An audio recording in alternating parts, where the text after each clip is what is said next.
This episode of the BeanCast is brought to you by Artisanal Agency, the exclusive representative of the This Week in Tech podcast network. Reach Twit.tv's tech-savvy, affluent, highly engaged audience by booking your campaign now. Visit artisanalagency.com to find out more. Bandwidth provided by Recursive Squirrel Interactive. Visit them on the web at recursivesquirrel.com. Episode 567. What makes a happy cow?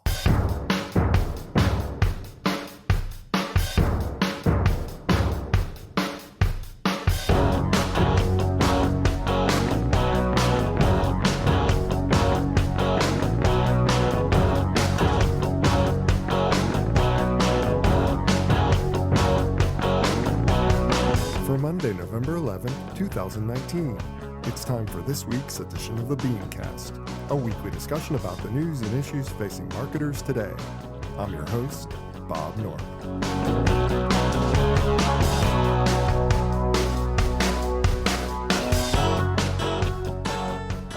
Thanks for joining us.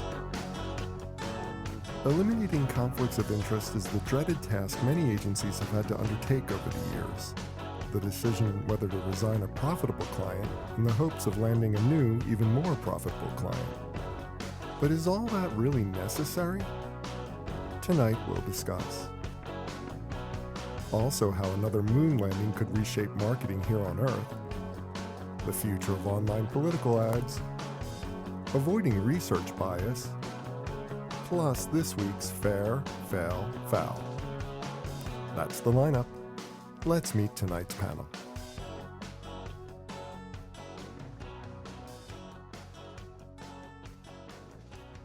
Thanks for joining us for this week's BeanCast. I'm Bob Norp, and with me on the panel for this evening, we start with the founder and principal of Erica Braverman PR, Ms. Erica Braverman. Erica, welcome back.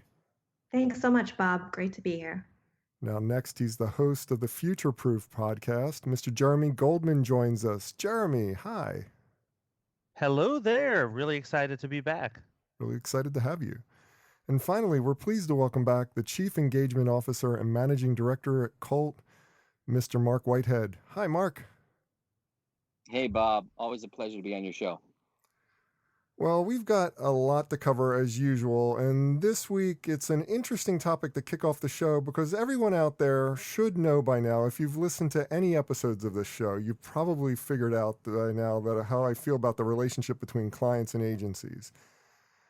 Right now, we are wandering in the valley of vendor relationships, and that's no good. What we should be doing is getting into a more consultative relationship.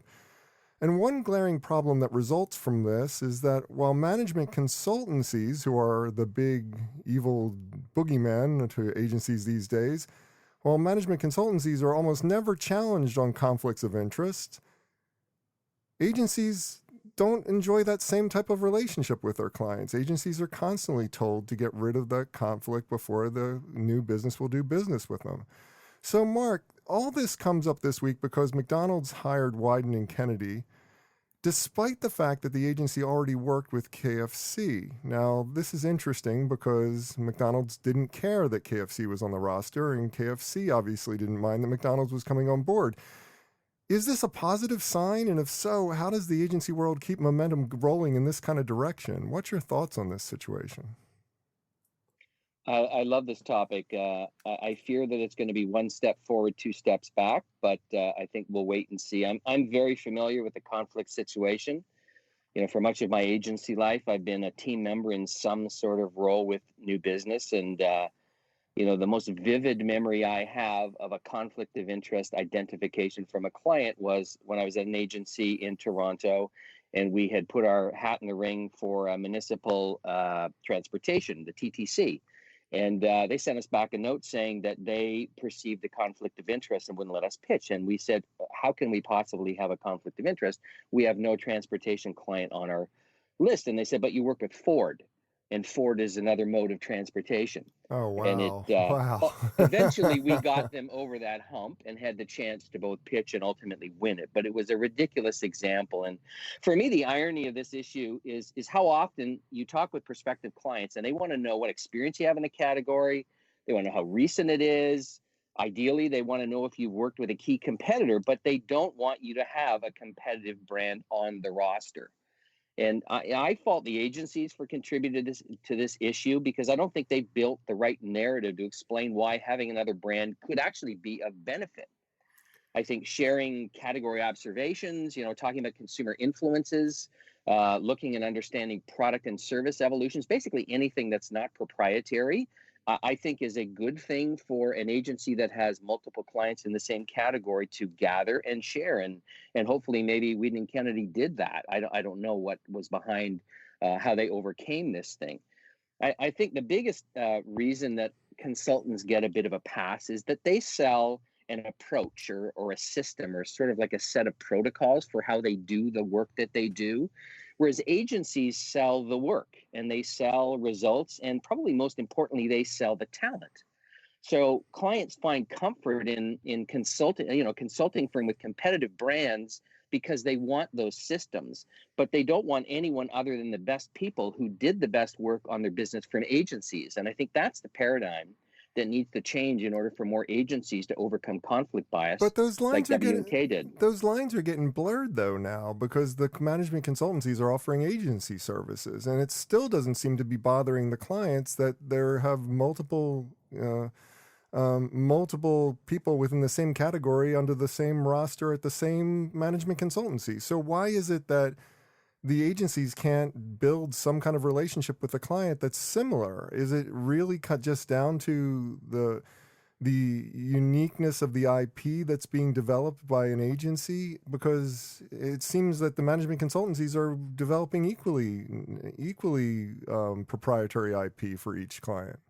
But I haven't seen many agencies that are really developing IP beyond the IP of their talent, the work that they've done, and the results that they've generated from that work. To me, that's, I've been in this business for 30 plus years, and I've never been in a situation with an agency that I was working for where if we got any concerns about conflicts from a client, we had a smart an agency-centric response that convinced that client that that was not an issue. It always got around, oh, we're going to create Chinese walls, and we're going to, divide and separate the teams, or we're going to have, the Tulsa office work on this piece of business and the New York office work on that piece of business. And to me, those were never overcoming the core issue, which is, if I am a client wanting to hire an agency, I'm leaning into that agency because of the talent. And in particular, if there's talent there that's done some great work on a competitor in my category, I want that person working on my business. And obviously, that competitor is not going to give up that person. That never becomes an issue with the consultancies because they're not selling talent. It's rare that you hear names of people who are in predominant leads at consultancies trying to lead all of the thinking that's going to be for that particular client in that category. You brought But up the Tulsa office and the New York office. It makes me think you have a very specific situation in mind, but we'll leave that go. Jeremy, you were going to say something? yeah, I think one thing that I just kind of challenge the idea of conflicts in general. I think that probably maybe, I don't know, 4 out of every 5 conflicts is not a real conflict. I think sometimes it's a matter of you're developing subject matter expertise in a particular category. And yes, obviously conflicts are possible, but sometimes it's a matter of somebody just doesn't want you to working on a similar type of business, but it wouldn't have actually been a conflict. I'm a big believer in, for instance, people go to McDonald's and they go to KFC. And if you get really great at fast food expertise as an agency, you can probably serve both clients better. So I just challenge this idea that a conflict is necessarily a conflict, because often it isn't. It's just the way that the agency world kind of developed, and that doesn't mean it was actually a good thing that it developed this way. And it's just like you bring up the McDonald's and the KFC situation again, and I do want to get into that in a minute, because obviously they didn't see there being much of a conflict of interest between them, even though there's massive conflicts of interest when in the fast food category. But Erica, you most recently come from the client side. Right. What's your impression of this? Why would you want to have a firewall between clients within your category? Yeah, I think I see it from both sides. 4 out of 5 times I agree. It's not an actual conflict. But, for example, in PR, I don't, as a brand, would you want the same PR company that's repping and speaking for your top competitor who's maybe trying to get the same leadership position that you are Mm, in the same category? You really want someone that's putting it all in for you, especially if you're kind of neck and neck, and the only thing separating you, or the biggest thing separating you, is your marketing and PR. So I get it from both sides, Bob. again, I go back to the management consultancy model, though. Management consultancies, even though they're really selling processes, I should say, of reimagining how to run your business, they're still trying to provide some kind of direction for leadership in a category. It seems like you would find massive conflicts of interest, even more so in that particular arena than you would in the advertising and marketing arena. So, I mean, while I take your point, Erica, that there's this desire not to have them working to put someone else at the top, and to be fully focused on putting you at the top.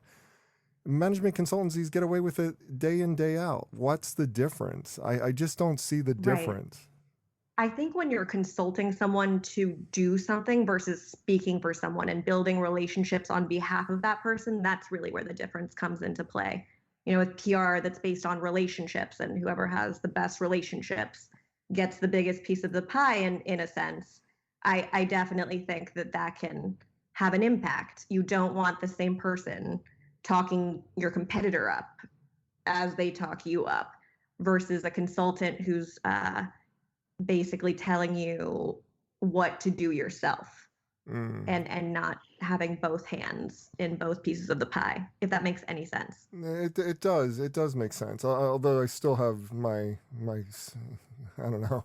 I'm a little bit jaded But on I this think the topic. agencies, I think the agencies could take the playbook out of the consultant's hands by starting to sell their expertise in understanding the category in unique and different ways that someone who is a business consultant, who's really looking from the brand side out to the audience, is not capable of doing as easily. And that's why you're seeing consultancies hiring agencies and buying agencies.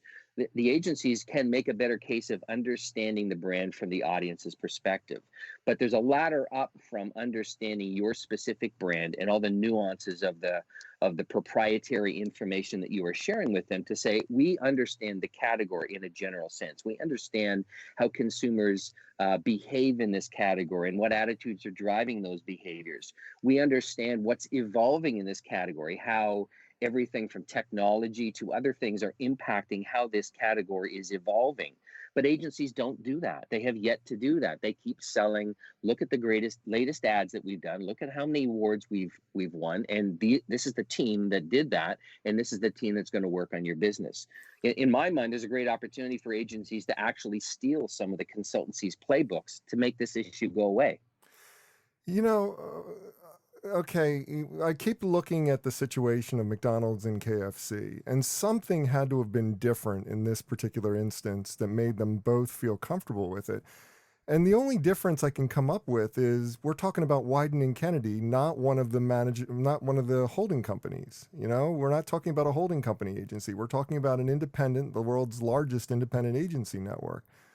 And I wonder how much of that, Jeremy, played into the fact that they weren't as concerned, that maybe Wyden and Kennedy has established a different level of relationship with their clients, more like a management consultancy than other agencies in a similar boat? I think it's an interesting theory, and I think it's one of those things where if that were to be the reason, that would be a very good reason. We don't know For sure. But I think one of the key things that's important that you bring up here is that ultimately they were able to allay those fears that people often have in a situation like this. And if you're able to do that, I mean, I can just say that you know this, Bob, but I ran an agency called Firebrand Group for 6.5 years and sold it earlier this year. And I think that part of why we were able to be successful and have a number of different semi-competitive clients on our roster was because we had those relationships, and they were Jeremy, you left me. invested in theirs, and that you just went dead for a second. But go on. Can you? sorry. Yeah, no, just that they knew that we were invested in their success and that we wouldn't let a conflict, get in the way of delivering great results for them. Erica, ideally we get Dan on the phone to answer the question of how they did it. But the other side of the equation that I'm curious about, and Jeremy's kind of alluding to it, is how much of this was the client's openness to have that situation be okay, and how much of it was the agency's narrative on why they should not have an issue with it. And that's what I'm curious about as much as anything else. Or was it a narrative? Was it a narrative, or was it just an understanding that they have an expertise? Well, maybe that is the narrative. Maybe it comes down to it. Maybe it's Wieden & Kennedy has positioned itself as an expert on this particular category, far and above beyond the creative output that they're giving. I've always said that, agencies tend to, no client seems to want to pay for the strategy when it comes to an agency relationship. What they want to pay for is the vendor type materials, like the ad and the commercial and the copy and the press release. And they want to pay for the IP. They don't want to pay for the thinking. And I'm wondering, is it just that Wieden & Kennedy has created an opportunity for them to be positioned as a thinking agency, as somebody who's providing thought leadership that goes above and beyond the day-to-day resources that are being shuffled out? It's just like that's what the management consultancies have basically done. They've firewalled the thinking away from the production, and they're thinking of agency services as being nothing more than the vendor part of the equation, and that the real relationship resides in the thinking, the strategy, the bigger type things. Well, we know that Wieden & Kennedy's work is very strategically sound, and they've built their reputation based on that. And I would say they're one of the few agencies in the world who are kind of the modern day equivalent of the old adage, nobody got fired hiring IBM. I think they are one of those agencies who are in that category. And I think McDonald's just needed to know enough that they would hold those two relationships separate and distinct and sacred, that they wanted the thinking as well as the doing of what Wieden & Kennedy have been known for decades. Erica, any last thoughts on what the difference is between them? It's just like, I think we're going around in circles at this point, because we don't know what the difference was, but there has to be something. And I'm wondering if you see any kind of clues as to why this is not a problem in this particular case. Right. Well, I don't see KFC and McDonald's, for example, as being a conflict of interest. But say you had a challenger brand, say you had someone new coming into the fast food space who was trying to kind of point out all the reasons why they were better than a McDonald's. I think that's where you really don't, as a brand, want the same agency representing McDonald's representing you. But McDonald's and KFC, who are both established players, similar strategy required, similar relationships required, and they're not really trying to take each other down in that sense. I think that's where the difference lies. That's really interesting, and a really interesting point. Well, we're going to get to it, and we're going to get to the next topic in just a minute. We're going to be talking next about the upcoming moon landing. Boy, I got to make my lips work tonight. The 2024 moon landing, which is what's being planned to happen in the next few years as NASA gears up for it. A lot of people are speculating how it's going to change marketing and how it's going to change the way that we position products and what it's going to do to the public psyche. It's an interesting topic and an interesting article. We're going to talk about it in just a minute. But first, I want to tell you about our sponsor for this evening. You know who I'm talking about. Big brands out there, little brands, media buyers who know and love these brands and are trying to bring them to the attention of more people. I've got a great way for you to connect with arguably the best technology-minded audience available anywhere, because our sponsor, Artisanal Agency, is the exclusive representative for TWiT, This Week in Tech, one of the most prestigious tech podcasting networks available anywhere. And they want to help you reach their extremely lucrative listeners. Now, you know from me talking about this company over the last few weeks that I am absolutely a huge fan of this network. I listen to MacBreak Weekly. I listen to iOS Today. I listen to This Week in Tech every week. I know they have great shows like Windows Weekly, Security Now, so many great tech podcasts. And that's just a few of them. And I buy stuff as a result of the ads that they read all the time. I mean, it's just like not every product fits my needs, but I find a huge portion of the products that they make available through their ads are absolutely speaking to me and the things that I need in my life. And listen to these numbers. I mean, 50 million downloads a year. 70% of the audience directly works in tech. And 82% of the audience out there says that they would buy a product or have bought a product directly as the result of a twit.tv ad recommendation. And let's make sure we focus on that last point here, because they are offering an actual live read recommendation. And they take that responsibility very seriously. Not just anyone can advertise on twit.tv, because Artisanal Agency will vet each sponsor so that their tech journalists can offer a pure wholehearted recommendation for your brand. Well, you know, and without any kind of worry and concern about this at all, you know that you can relax because there won't be any brand safety issues. Everything's vetted before you get into the mix. Now, whether you're coming in with a completely baked campaign or need everything from graphics to ad copy help, Artisanal Agency offers a hands-on approach. They will ensure your campaign runs seamlessly, from onboarding hosts to delivering creative assets to monitoring your ad reads. Now, all I'm asking for you to do is reach out today to find out more information and hopefully to start your campaign on the twit.tv network. Visit artisanalagency.com to find out more. That's artisanalagency.com, or email hello@artisanalagency.com. That's hello@artisanalagency.com. Just find out more information. And once you do, I'm sure you're going to want to start your next podcast ad campaign with a show from TWiT. And we thank them very much for their support of the BeanCast. Well, NASA is now committed to returning to the moon and landing a man and a woman, the first woman to be there, by 2024. Now, Jeremy, obviously this would be a big deal for many reasons, but an Adweek article I read this week suggests it might also result in a marketing goldmine. And I'm wondering, do you agree, and how do you see this impacting our industry in the coming years? What's your thoughts on a future moon landing? Do you think we're even going to make it? You know, it's an interesting question, and I ultimately think that it's probably a little bit more hype than reality at this point. Not to say it's not going to happen. I just have doubts as to how big the public is going to. People just generally don't get excited so much about the second time that things have happened. First off, I mean, it'll be big.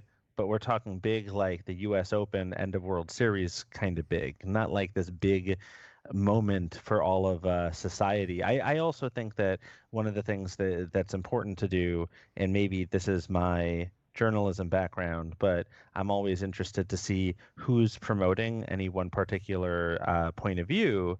And Hypergiant who was writing about it, Ben Lamb from Hypergiant, had actually worked on, I think one of the companies that Hypergiant acquired had worked on some NASA, I never say it right. I say it like Nassau County, but NASA, whatever. That he had worked on some product development for them. And I could be getting one or two details wrong, but the point is that whenever you're trying to predict what's going to be big, try to think, are people incentivized or not for making that prediction? And so it's for that reason that I might be a little bit more skeptical than most. I would love it if there was something especially cool and interesting about this moon landing. But ultimately, it's like harder to be excited about a thing that first happened, 50, it'll be about 55 years ago, right? If memory serves by But that point. are we talking about the same thing though? Because I think that the article goes into an idea that marketing will be fundamentally changed because we're now looking at a world that is going beyond our boundaries on a more permanent basis. Because the whole idea of landing on the moon is to eventually set up a moon base to facilitate a Mars trip, which is a whole different type of scenario in terms of the way we think things. And I'm like, yeah, I don't think it's going to be. That's the thing, though. Sorry, I was just going to say, I mean, I think that that's the key thing here. I agree with you that generally speaking, you run a campaign the second time, and I'm kind of thinking of this for all intents and purposes as a marketing campaign. It has to be a little bit different. You have to play up the uniqueness of what's going to be happening. But we're not talking about selling the moon landing, though. I mean, it's just like the moon landing itself will be either interesting to people or not interesting to people, but it changes the psyche of the population to think that we're no longer set here on Earth and that we're thinking about going beyond the boundaries of our immediate vicinity of the moon and Earth. And I think that for me, that changes the way that I can think about marketing things to consumers. And it's not that that's going to be a life-changing event, but it will have a profound effect on the psyche of people and the way that they think about things. And it could change marketing. It could change the way that we position things, the way we talk about things. And I'm wondering. But I think some of what Mark. you're getting into, Bob. Sorry. Some of what you're getting into, Bob, I appreciate your point of view, but it's kind of wonderfully glass half full, naive. To me, the story will be about much more He than just called me naive. landing on the moon and building colonies. They might not make it. They might. There might be an accident. I mean, Hollywood has made how many movies about all sides of some kind of an outer space thing. And I think, when Red Bull dipped their toes into this space in 2012 with Felix Baumgartner, I think it was as much about what's going to happen to this guy and will he survive this jump than it was. I think a lot of people at that time kind of questioned, what does Red Bull have to do with this guy jumping out of a balloon and falling back to Earth?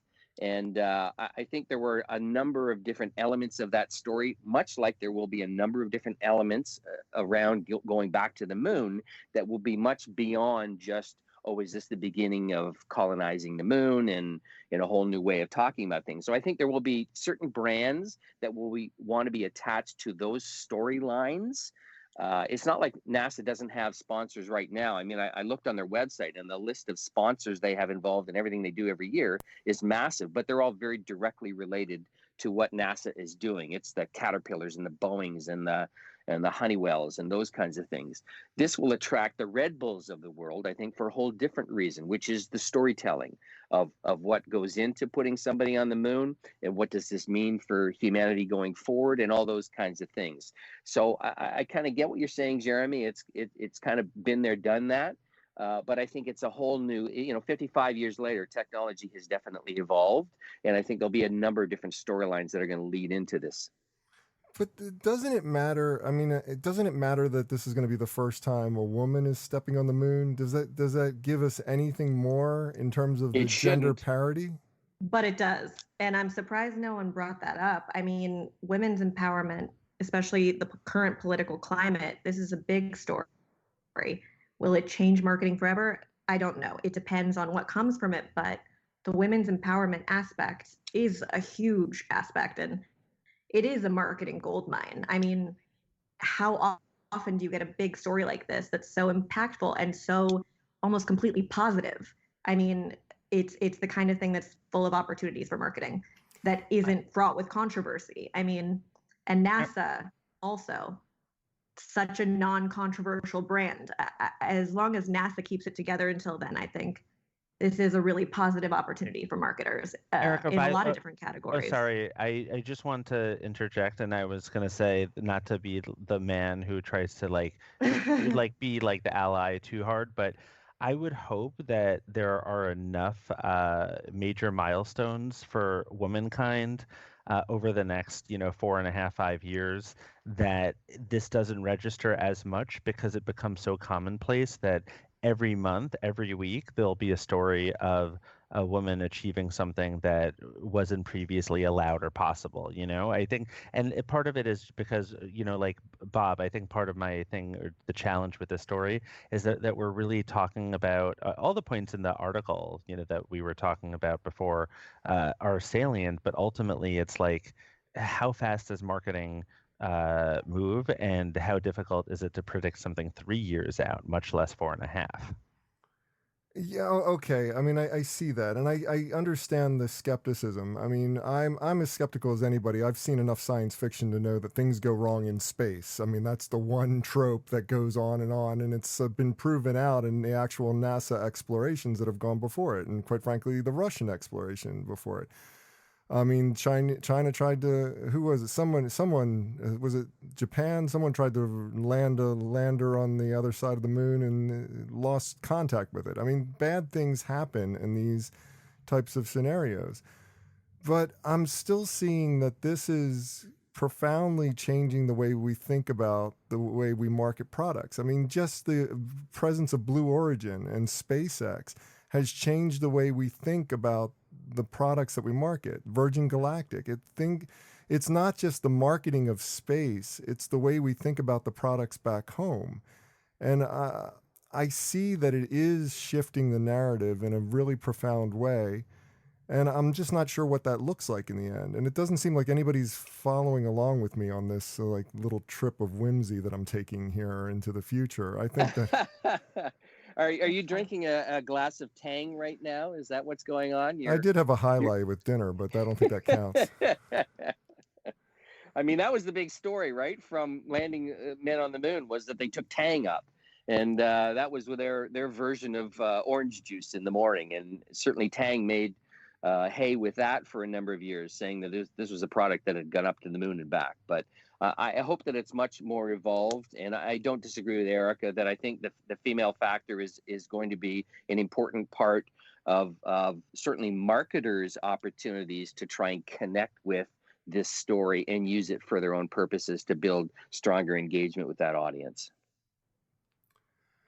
Well, I'm going to leave space behind and go on and talk about something a little bit closer to home, politics. How's that? What? On this past week's show, we talked extensively about Twitter's ban on all political advertising. I think the news has made much hay about this over the last 2 weeks. Now, other major digital players like Google and Facebook, who were the whipping boys of this story over the last news cycle, are reported to also be considering such a move suddenly. Erica, would we really enjoy a better online experience with the absence of political ads, or would it really have unintended negative consequences, like what Tom Webster talked about last week? He was very adamant that it would bring about unintended consequences. What's your thoughts on this? Totally. I think there is a middle ground, but first I'll say, with Twitter, when I first heard about it, my knee-jerk reaction was to say, who cares about advertising bans on Twitter? The real problem with Twitter, it's misinformation campaigns, it's bots, it's coordinated attempts to amplify misinformation. It's so disingenuous for them. Right. I mean, they get rid of the political ads, but they allow the conversation going on to continue to go on. And I mean, it doesn't seem like it solves anything to get rid of the ads. If anything, it makes the problem worse. But, bringing it up and taking a stand as a publicist, I know this is cynical, but it was effective. And maybe it'll put pressure on Facebook, which is a big problem. True. They have a much bigger advertising platform where micro-targeting is such a big part of it. So Facebook allowing lying in political ads plus the ability to micro-target, it's different from TV where entire audiences can see the ad. On Facebook, you can target certain ads to communities who may be more receptive to maybe false statements or misleading claims. And the potential critics that would challenge these claims, they might not see it. They might not be able to call it out. So when Facebook is saying, we want to allow the public to make their own mind up about what politicians are saying, I think it's pretty bonkers. And I think it's really misguided. And frankly, I think it's insane almost. But in terms of banning political ads outright, I do think maybe there's a middle ground, which is why not allow political ads but get away from hyper targeting, because there is the challenge of who will be in charge of deciding what's political. Are we expecting that these companies are going to police themselves? And B, which a lot of critics are saying is banning all political ads might have the unintended effect of shutting out smaller candidates who aren't as well funded from an existing and affordable platform to reach people. But then you also have the bigger problem, which is that corporations can continue to advertise whatever they feel is their best interest. They can say we're green, we're eco-friendly, we're doing things that are good for the environment. And whistleblowers who are out there who want to run a campaign that counters that would be considered political advertisers. So one side would have a voice while the other side, the counter side, would not have a voice because they're under the political ad banner. True. That's a great point. This is also, by the way, something that, and Erica just touched on this, this is going to be very difficult to police because the number one rule of rulemaking, this is a thing I just made up now, but I mean, we all know this. Rules, as soon as you develop a rule, people find a way around a rule. So people will frame who, if they want to talk about a policy issue, they will find a way to talk about a policy issue that skirts around the edges here, right? So I do think it's an interesting thing to say that, and I personally applaud Twitter for this, simply from a strategy standpoint. They gave up a thing that wasn't that valuable to them, and in doing so, put pressure on Facebook to give up a thing that has a greater monetary value to them, and arguably make society better in the process while winning the PR battle. So in that sense, that's really good. The fact that they put pressure on all these other people who don't know that Twitter really doesn't make that much money off of the political advertising. It is interesting, I'll say, and this is why I decided not to create a multi-billion-dollar social platform myself, is just because you can't win. If you're Facebook or Twitter, or even if you're Pinterest, people are going to come after you because they're going to say that there's an unintended negative consequence. And I do think it's interesting that a lot of people wanted political ads to come down all over the internet. And now that it looks like maybe we'll have less of them, we're seeing, some unintended consequences of that. Yeah, the one thing that boggles my mind, though, is that we talk about Facebook, we talk about Twitter, we talk about the social media aspect of things as being the real problem. But Google commands the far greatest share of political advertising. Am I wrong about that? I mean, it's just Google is the biggest player.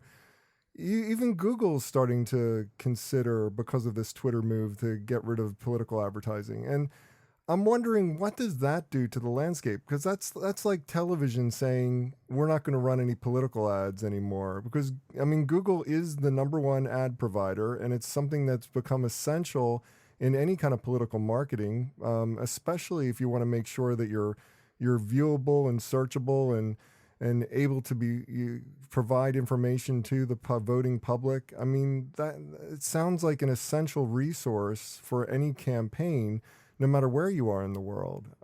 Isn't that something that we can't let go? I mean, despite the fact that they have weird political rules and they are not very clear about what's acceptable and what's not acceptable. I mean, Mark, what do you think about that? Do you think that getting rid of political ads across the entire internet? Because ostensibly, if you were to get rid of ads on Google and Facebook, and that knocks out most of the internet in terms of the ad availability for any political campaign anywhere. So here's where I become very Canadian, and maybe even to pick up the naivety handle that you were waving around when you were talking about NASA. So I'm off. Politics is Mark's NASA.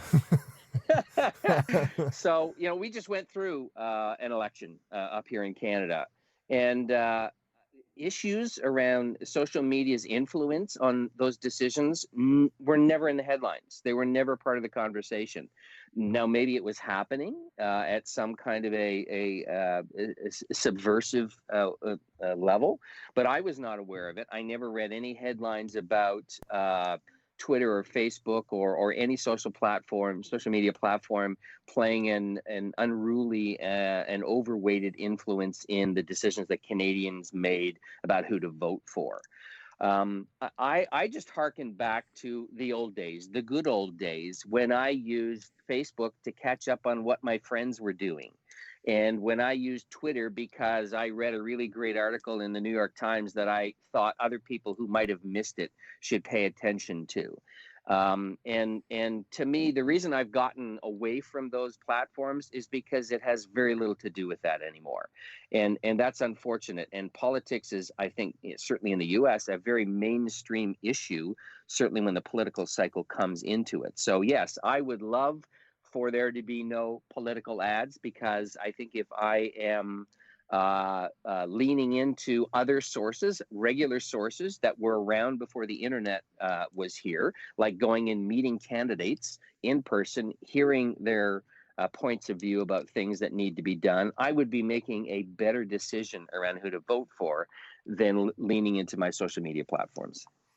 Agreed. But I want to be very careful to delineate between what's going on social media and what's going on via Google's search engine marketing ads.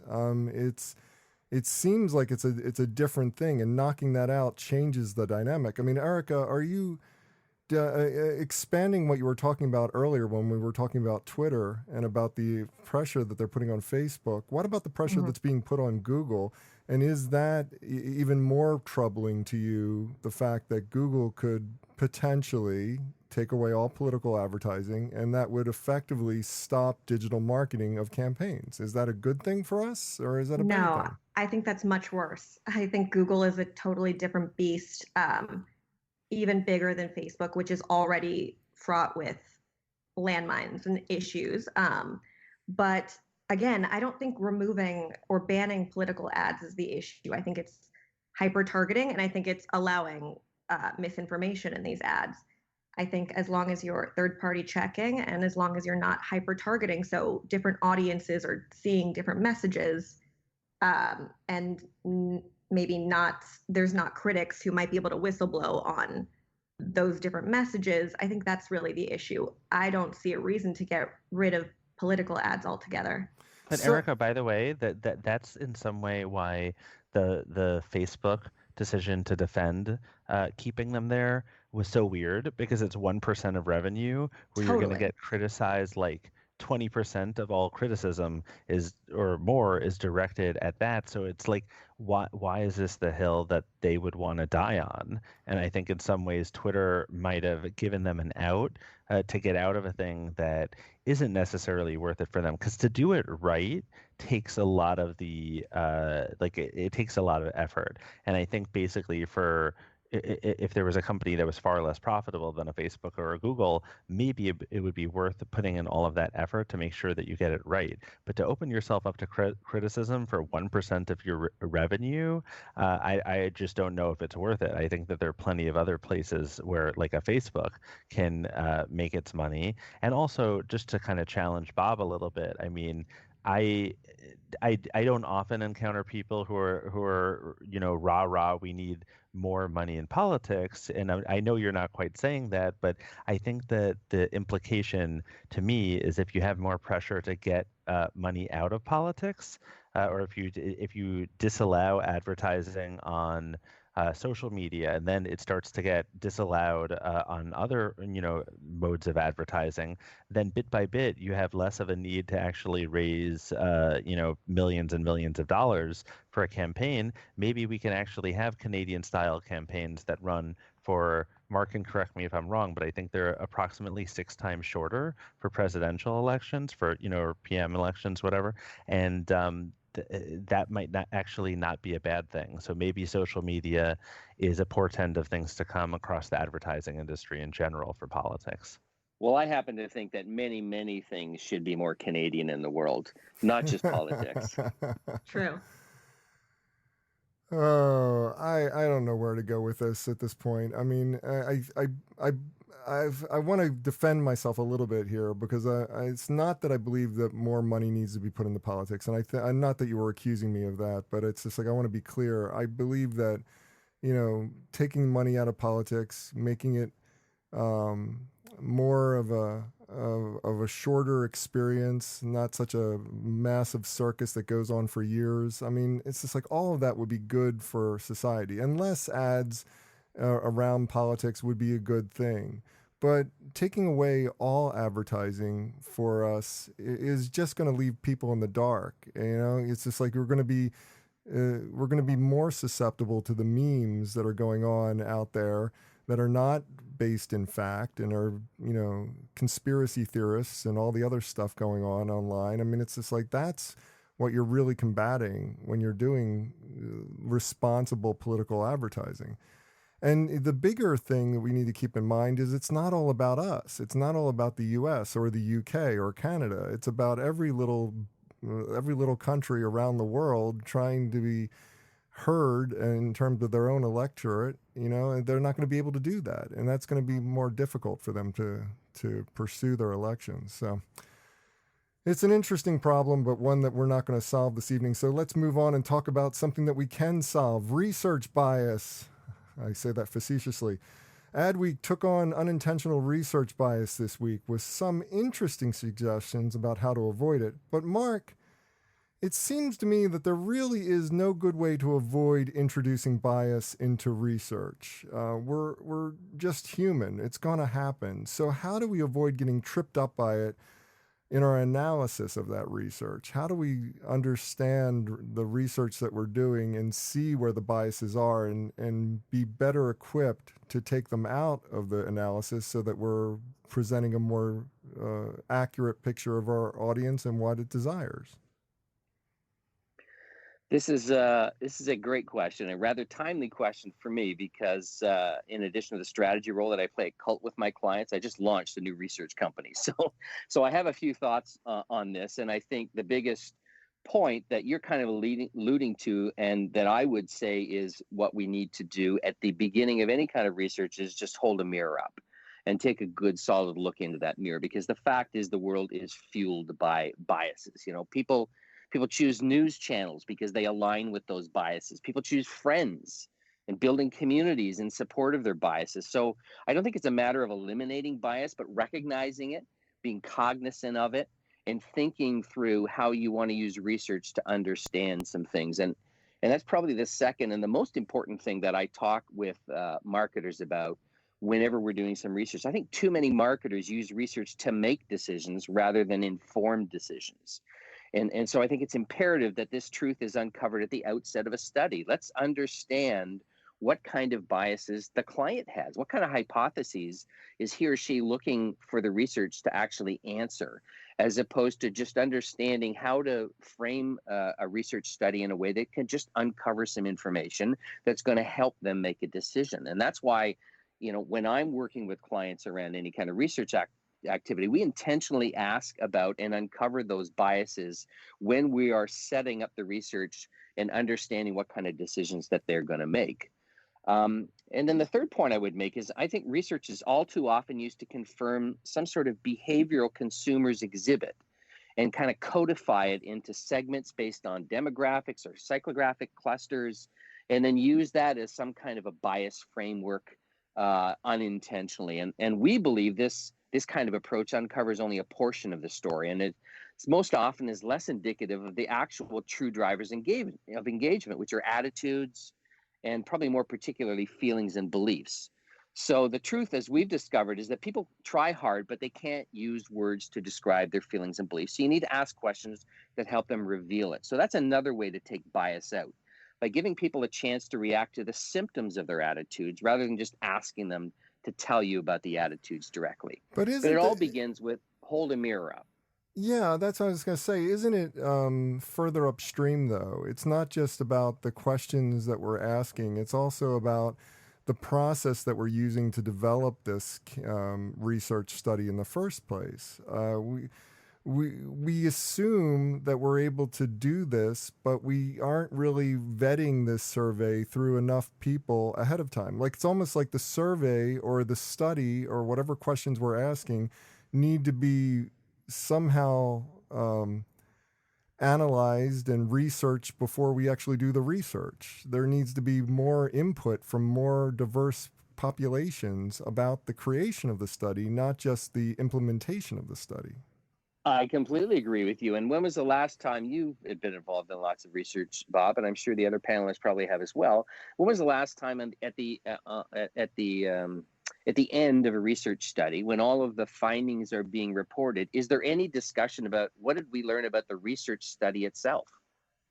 There's never any of that kind of conversation. There's never any questions about that. I think that's an imperative. Just like when you do a campaign and you are not just looking for the results, but you're looking for lessons learned through whatever initiative you put into the marketplace, we should be doing the same with research. So I can tell you, again, based on this research activity that I'm doing now, we have honed the questioning protocols over the last 7 years. So again, this whole idea of people can't really use words to tell you how they feel or they believe. So you got to ask them in ways that help them reveal. And we have evolved those questions over time because we've learned through that process that that's not really uncovering the attitude that's driving that behavior necessarily. It's giving us a hint at, but it's not really getting at the root of it. Now, Jeremy, so I absolutely think you need to do that. Jeremy, this is your wheelhouse as well. I mean, it's just like you've been doing research and analysis and generating reports for some years. And it's just like, what's your take on this? I mean, have you ever taken a step back and said, the research methodology we used, what did we learn about this? What can we do to improve it? What can we do to make it less biased in this particular answer? I mean, all the time. I think that that's one thing that, frankly, everybody struggles with because we're never going to get it perfect. But in general, I think that bias is something that creeps in to everything. You know, the question is not to. It's kind of like I think that that song, "Everyone's a Little Bit Racist." I kind of think about it the same way. Everybody's a little bit biased, or when it comes to questioning things when you phrase things in a survey. Even the demographics, the balancing. There's so many different ways where you can accidentally introduce bias. Not to mention all the different intentional ways that people do it. So basically, after every report that I've ever put together is done.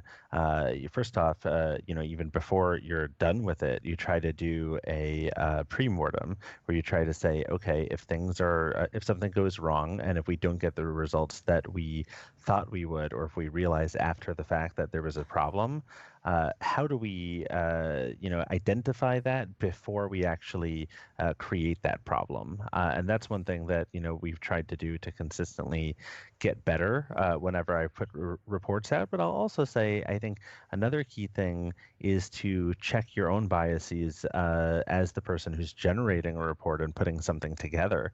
That's something that, shameless plug, but on the Future Proof podcast that I host, one question I ask people a lot is, how do you challenge your own biases when you have an economic incentive for the results to turn out a certain way? How do you address that and acknowledge that in order to do a better job in terms of how you frame everything?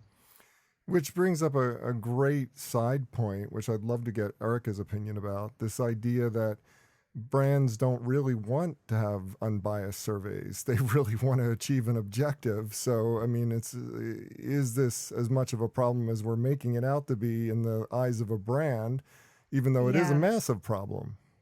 Yeah, I first of all, I agree with everything that Jeremy said about how difficult it is, even with the best intentions, when you are objective or as objective as you can be, to keep bias out of something like this. But brands, yeah, definitely brands that do surveys that, they have an economic interest in one response over another. I think people realize that, no? I mean, people maybe put less weight on results from a company that really there could only be one result that they publish, no? I agree. Wholeheartedly agree.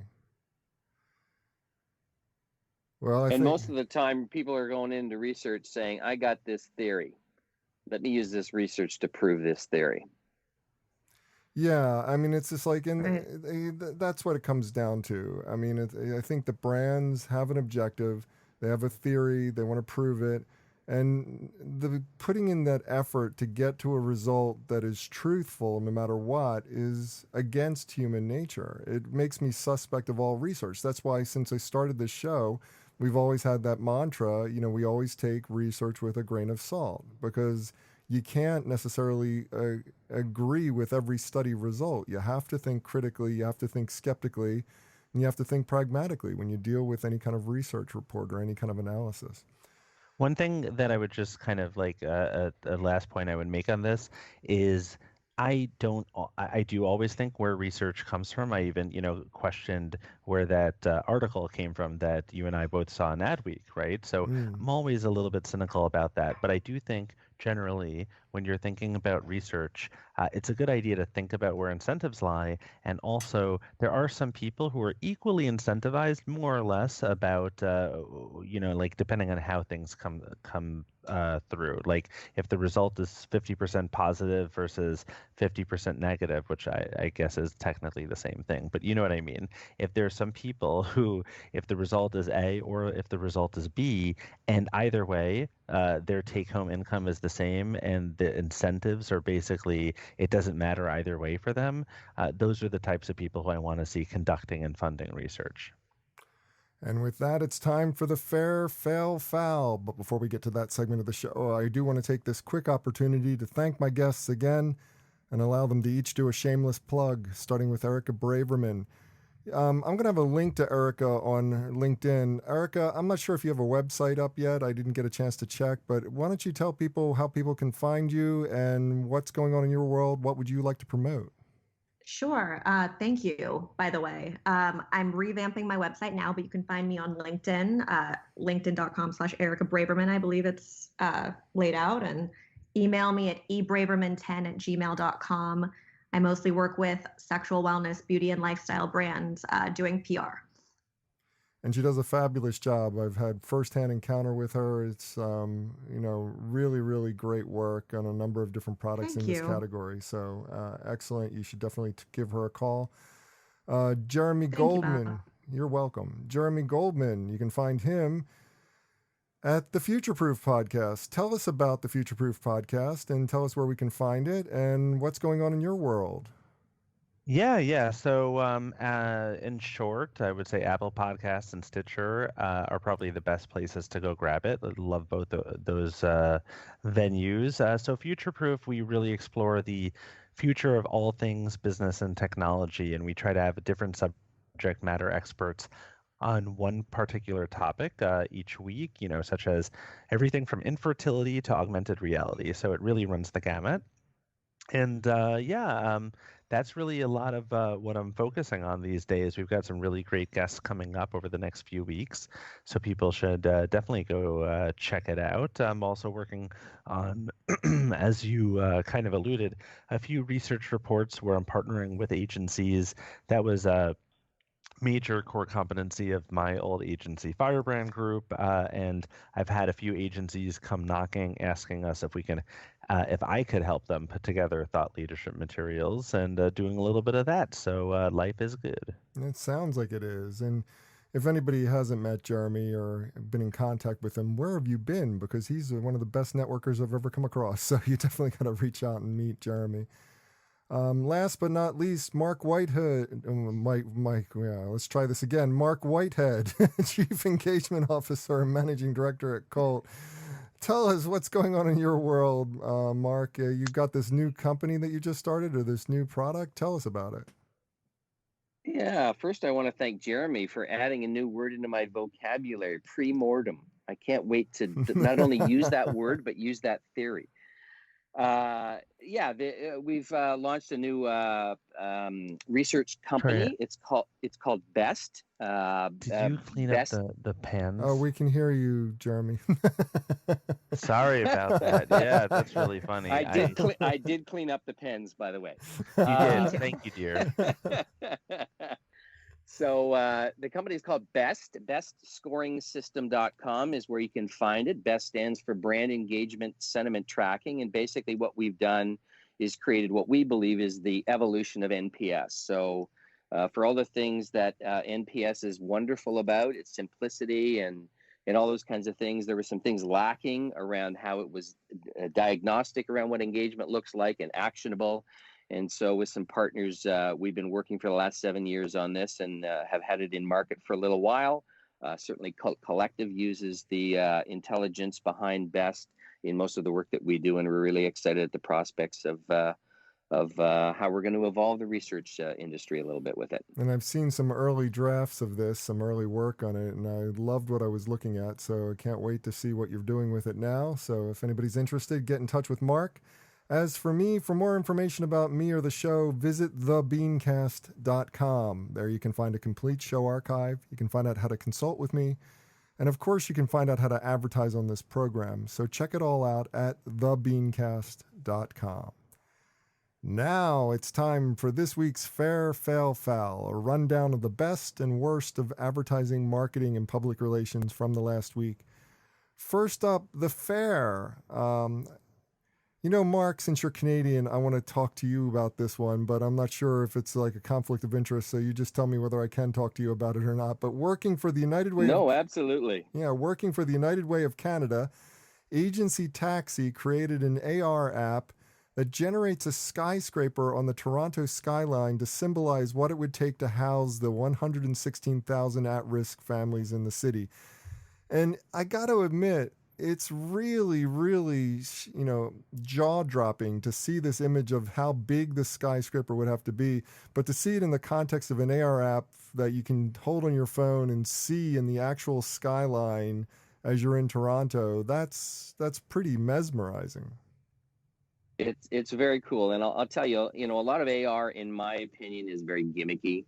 It's about taking some very kind of plain Jane information and turning it into some kind of an experience that typically falls short of me really feeling more engagement. But the way they've done this, and Taxi's a great Canadian success story in the agency world, and I have nothing but great respect for them.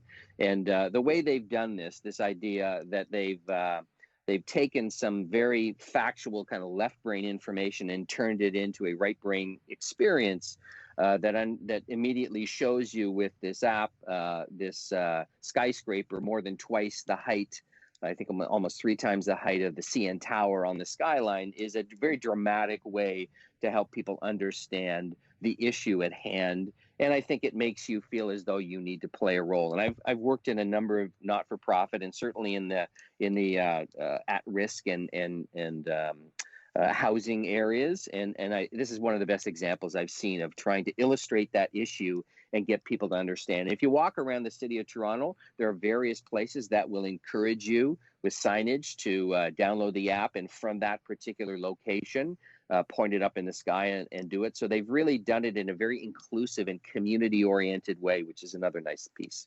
Yeah, it really impressed me from what I could see of it. Obviously, I'm not in Toronto, so I don't get the chance to hold up the app and actually see it working the way it's supposed to. But from what I can see from the articles, it looks pretty amazing. Well, the fail of the week, of all weeks to release a report that concludes that the marketing world needs to encourage more men to join the industry because we have too many women, Erica, the ANA chose to chose to release this report as the 3% conference kicked off this week, the one that shows that there's not exactly equality in the advertising and marketing industry. So what is the ANA trying to do here? So I found this fail darkly funny in a way because the first thing that came to mind when I read this was an article that I can't stop thinking about from the New York Times. And it was called something like, "As Women Take Over a Male-Dominated Field, the Pay Drops." And it found that historically, when women move into formerly male-dominated occupations in large numbers across the board, these jobs actually begin paying less, even after controlling for pretty much all other factors. So it's not that women are picking lesser things in terms of skills. It's just that the employers are deciding to pay it less as more women move into it. So I found it funny in kind of a dark way that the ANA said that it was a red flag, that most people coming into the marketing field are women. And I'm sure they didn't mean it as it's a red flag because now that women are entering the field en masse, we marketers are worried that it's about to take a pay plummet, but also it's not true. But yes, this is a fail completely, especially for a marketing organization, even the way that they worded this, to worry about the men and focus on the men in the face of women's advancement. I don't know how a marketing organization would fail to even finesse the way that they worded this. It's just mind-numbing how tone-deaf this was on all levels. I mean, not just the way the press release was written, the way this report was issued, but also when it was issued. I mean, right at the start of the 3% conference. That's just not a smart move. It doesn't make any sense. Well, the foul of the week, Ben & Jerry's ice cream has always claimed to be made from milk and cream from what they say are happy cows, in quotes.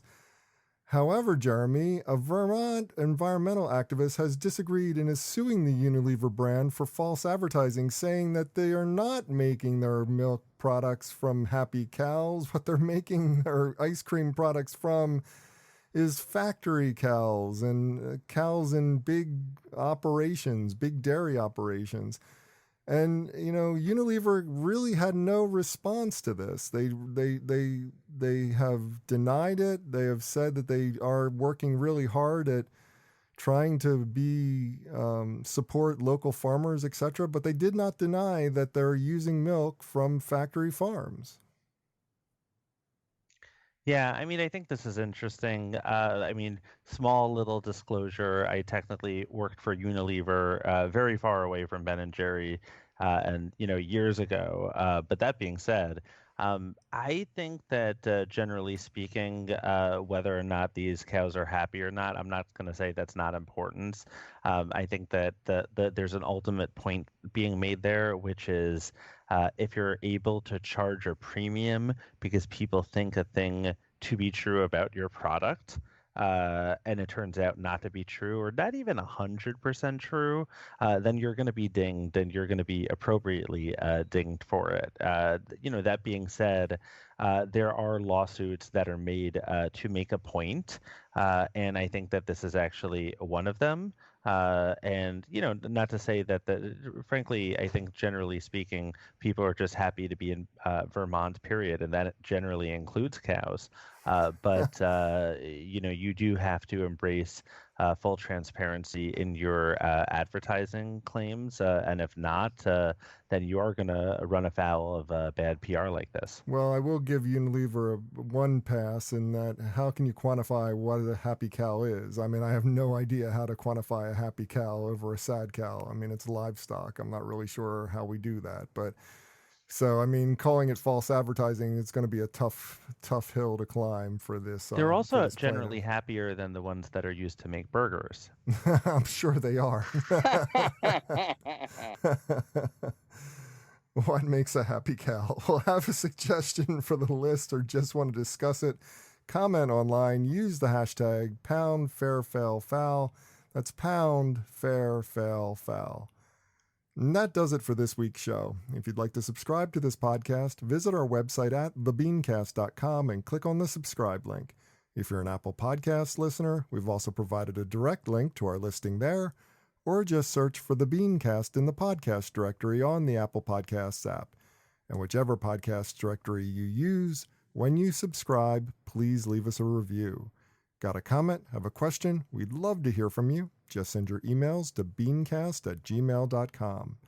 Opening theme was performed by Joe Seibel. Closing theme by C. Jax. Thanks for listening. I'm Bob Norp. We'll be back again next week. Hope you'll join us then.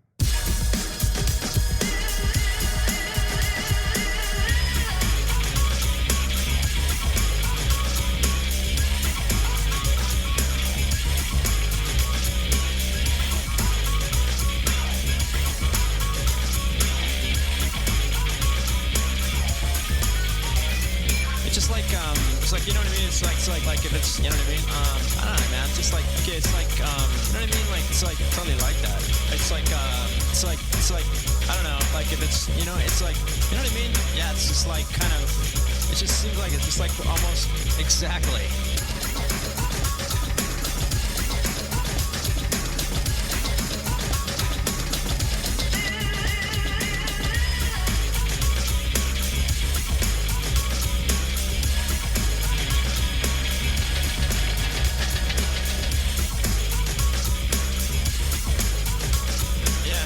It's like exactly. Yeah.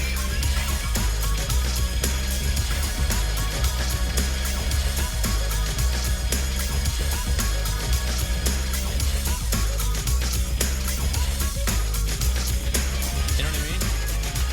Exactly.